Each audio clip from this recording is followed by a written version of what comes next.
Fala pessoal, tudo bem? Pessoal, esse vídeo aqui eu estou usando como fonte o blog Quem Escreveu Torto por Linhas Certas, tá? Eu vou colocar o link aí na descrição, que ele tem um trabalho magnífico aqui na internet. Ele também tem um canal no YouTube com o mesmo nome, tá? Eu gosto de ler o blog dele, e hoje ele trouxe umas informações interessantes sobre o Pilatos histórico, informações que eu mesmo, algumas eu não tenho acesso, como por exemplo o Filo de Alexandria. Então eu vou ler aqui para vocês vão ver como é bem diferente o Pilatos da história do que o Pilatos que é relatado na Bíblia. Um Pilatos bonzinho, que lava as mãos, que intercede por Jesus, que não queria crucificá-lo, etc, etc, etc. Vocês vão ver que não bate. E o curioso é que, se esses autores aqui que eram contemporâneos, principalmente Filo de Alexandria, ele é da mesma época de Pilatos, ele não menciona nada sobre a crucificação de Jesus. Então vamos ler aqui, ó. Pilatos é mencionado por pelo menos dois historiadores contemporâneos dele, que é o Filo de Alexandria, ou Filon, como alguns falam, e Joséfo. Ambos relataram Pilatos intransigente e cheio de incidentes na Judéia, ou seja, não era nada bonzinho. E nenhum menciona a suposta crucificação de alguém que era intitulado Rei dos Judeus, o que seria uma subversão para os romanos. Imagina então, por exemplo, Pilatos crucifica alguém que é intitulado Rei dos Judeus.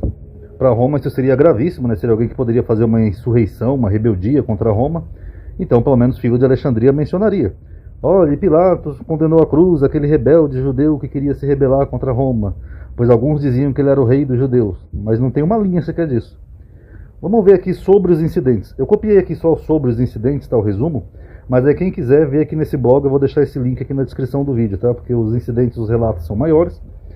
E o vídeo ia ficar com mais de horas e nem vocês iam entender. Então eu achei mais importante só pegar aqui o resumo do que o relato inteiro. O primeiro incidente foi com os ícones pagãos. Pilatos chegou a Cesareia, que era a capital administrativa da Judéia, que é aquela cidade marítima, por volta de 26 da Era Comum. Você pode ver que é bem contemporâneo a Cristo aqui, ó. Quase imediatamente começaram os problemas. Os seus soldados trouxeram símbolos pagãos para Jerusalém, cidade sagrada para os judeus. E quase toda a população marchou para Cesareia, implorando ao novo governador que removesse os objetos ofensivos. Existem 3 relatórios sobre o incidente. O mais antigo é escrito por Filo, nos anos 40. Note que é bem contemporâneo a Jesus aqui, ó, anos 40. E é exatamente hostil a Pilatos, pelas razões acima descritas. Filo era um homem adulto em 26 da Era Comum, no entanto não estava presente em Jerusalém, mas sim em Alexandria, que era onde ele morava. Portanto, Filo escreve sobre algo que lhe terá sido relatado por terceiros. Então esse é um detalhe importante, tá? Mas se tivesse tido a crucificação, também alguém teria relatado para Filo. Se bem que Filo ia para Jerusalém, né, que ele era judeu, e ele não escreveu uma linha sequer sobre Jesus. Um outro relato sobre o incidente foi escrito por Flávio Joséfo na obra Guerra dos Judeus, que essa obra também eu não tenho, tá? Eu só tenho a Guerra dos Judeus, que foi publicada nos anos 70, no ano que caiu Jerusalém. O relato será baseado em fontes orais, pois Joséfo não era nascido em 26. Então o relato que nós temos de Joséfo sobre esse incidente aí com os objetos sagrados, ele foi relatado por terceiros, porque ele nasceu um pouco depois, tá bom? Isso está no livro Flávio Joséfo, Guerra dos Judeus, livro 2, 9, versículo 2 e 3. Joséfo recontou sua história nos anos 90, quando escreveu Antiguidades Judaicas. Está no livro Antiguidades, 18.770. Quem quiser ler também, aqui ele mostra aqui, ó, o relato de Filo e o relato de Joséfo aqui, ó, e o outro relato que ele fez no ano 90, tá bom? Existem 2 diferenças marcantes entre esses relatos. Para começar, Filo sabe sobre uma petição de 4 filhos do rei Herodes, mas não nos diz nada sobre os 5 dias de protesto que Joséfo se refere.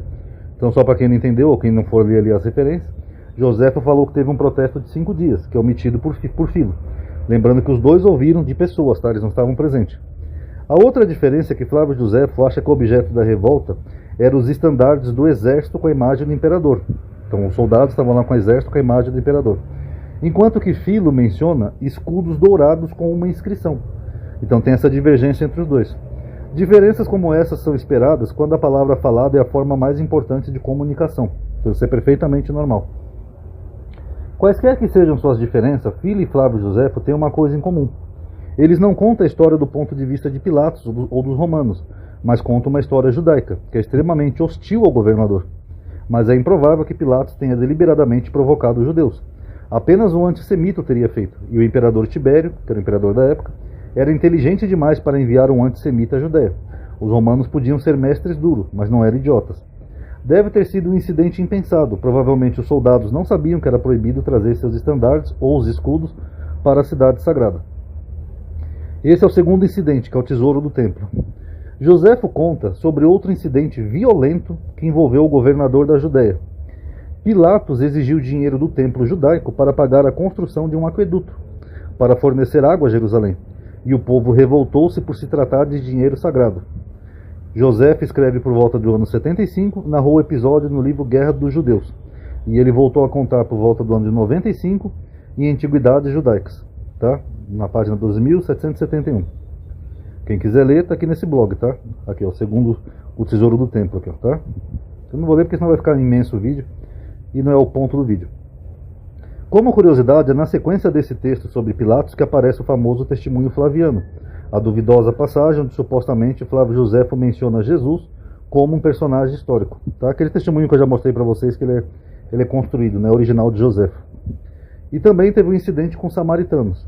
Em 36 da Era Comum, um impostor imitando Josué reuniu uma multidão de samaritanos. Para quem não sabe, o Josué é um tipo de... não é bem o Messias, né, mas é alguém esperado pelos samaritanos, dentro da crença deles, tá? Como se fosse um profeta, para subir ao Monte Gerizim, que é sagrado pelos samaritanos, considerada a mais sagrada das montanhas. Assegurou-lhes que lá lhes mostraria relíquias sagradas, ali depositadas alegadamente por Moisés. A multidão, crendo nele, reuniu-se com armas, a multidão estava armada, numa aldeia na base da montanha. Enquanto se preparavam para a escalada, o número de adeptos foi crescendo rapidamente, parecendo a preparação de uma revolta armada. Então muita gente armada, indo para uma suposta ritual sagrada, ficou parecendo uma revolta. Mas, antes que pudessem ascender, Pilatos interceptou-os e aprisionou alguns e matou outros. Só vocês verem como era o Pilatos, era bonzinho. Ele viu aquele bando de gente armada, ele já prendeu alguns e matou mais um tanto.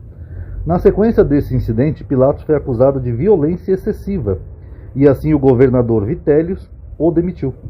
Olha só, Pilatos foi demitido por violência excessiva. Já no Novo Testamento, como que é Pilatos? Ele é bonzinho.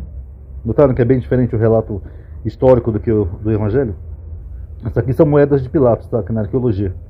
Em matéria de arqueologia, existem moedas cunhadas por Pilatos, ao que parece como prefeito. Pilatos tinha permissão para cunhar moedas de denominação de baixo valor, pequenas moedas de cobre, como essas aqui da imagem, tá?